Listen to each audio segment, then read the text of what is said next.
Hello guys, this might be a kind of longish video, but as you can see, I have a remnant from the Roxor project. Every guy needs a project, right?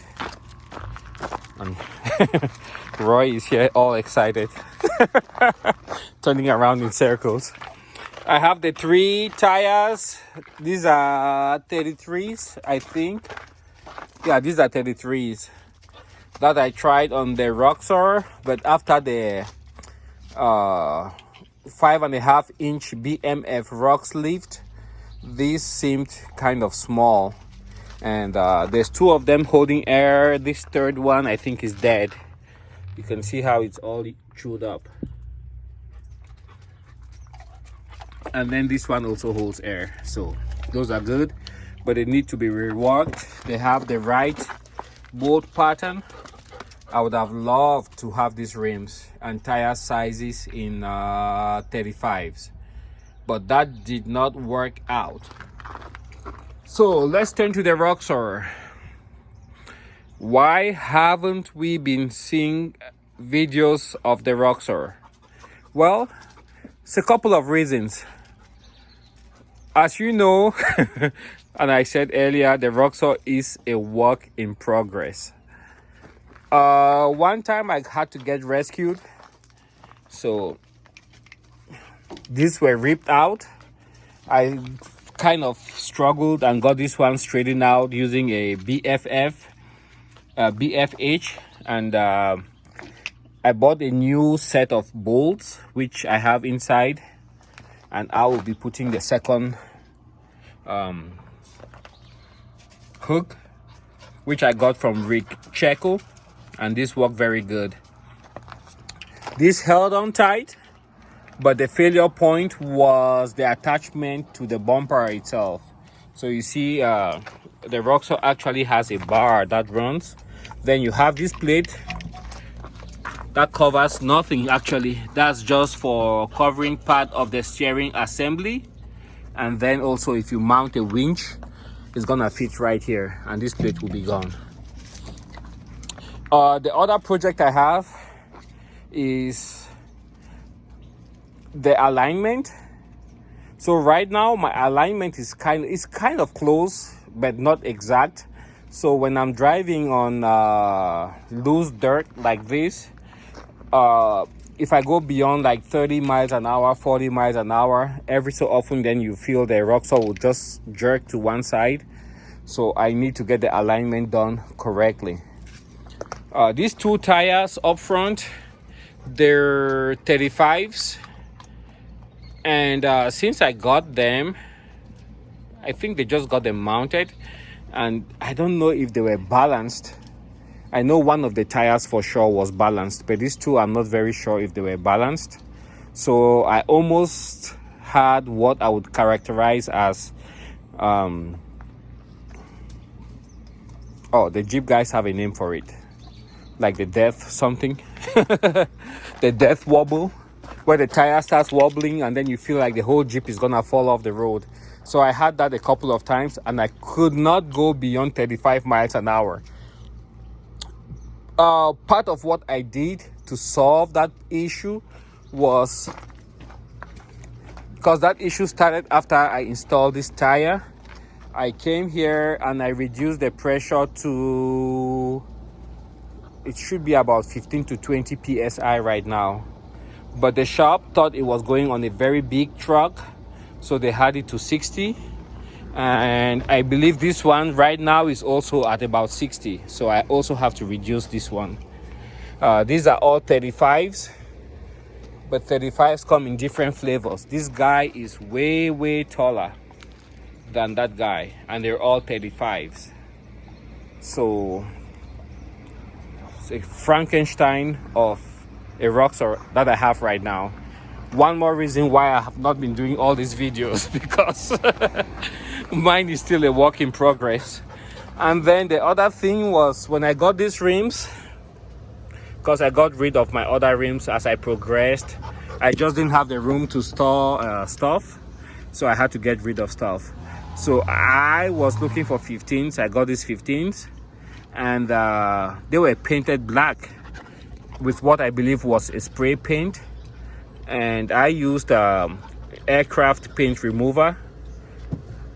Got as much of the paint as I could off, but sadly I haven't had the time to actually wash it off. So as you can see, most of it is just falling off right now. I'm pretty sure if I had a pressure washer or a brush, everything else will come off and it will look much better. So it's just, it hurts the eyes to, to look at something like this. It has to be in all its glory, all polished up and looking nice. That's one other reason why I haven't felt motivated to do videos. And then one other point which I want to show you guys, and this should also serve as an instructional video for you guys if you're not very handy.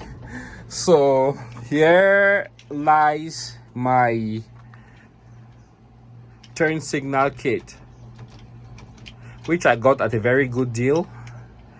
But guys, if you don't have the time to actually go down there, wrench, and do the wiring, it just makes more sense to go with the kits that are complete, that are plug and play.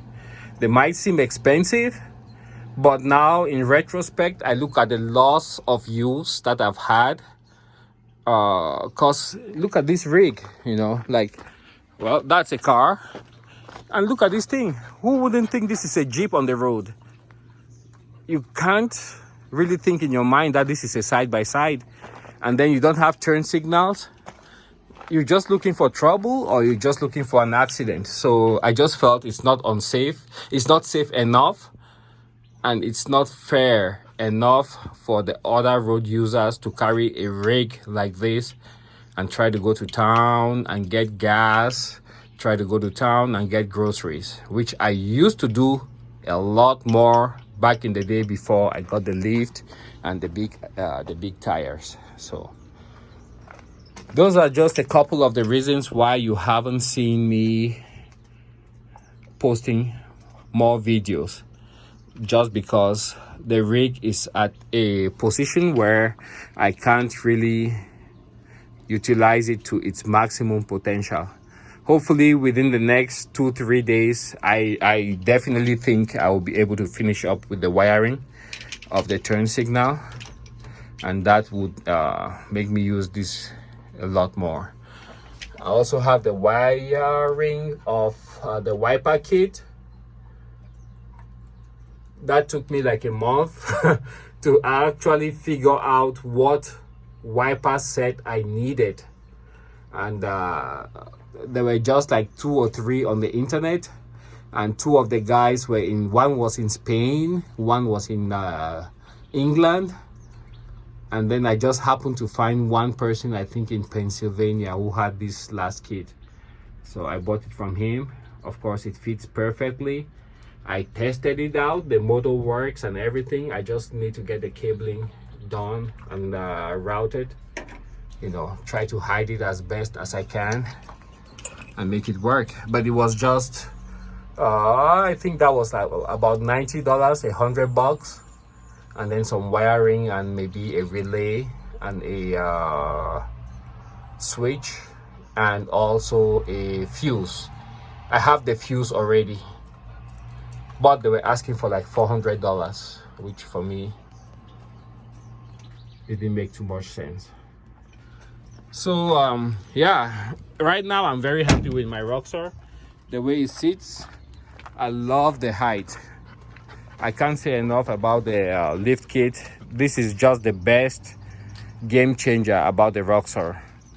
But where I messed up is with the tires. I experimented too much. Now I have all kinds of threads on this Roxor. It's just an eyesore. I don't know what I'm gonna do finally. Here you have the 13 and a half, and I think here is the 12 and a half in the width. And I also have the fender flares, which I have to install. So hopefully by the end of this week we should have all of those, and you guys would be able to see a little bit more of the Roxor. And by the way, I'm getting rid of that one, I'm getting rid of this one, and that will make more room for other vehicles on the channel. Thanks for watching, and if you were wondering, now you know why I don't have so many videos on the channel.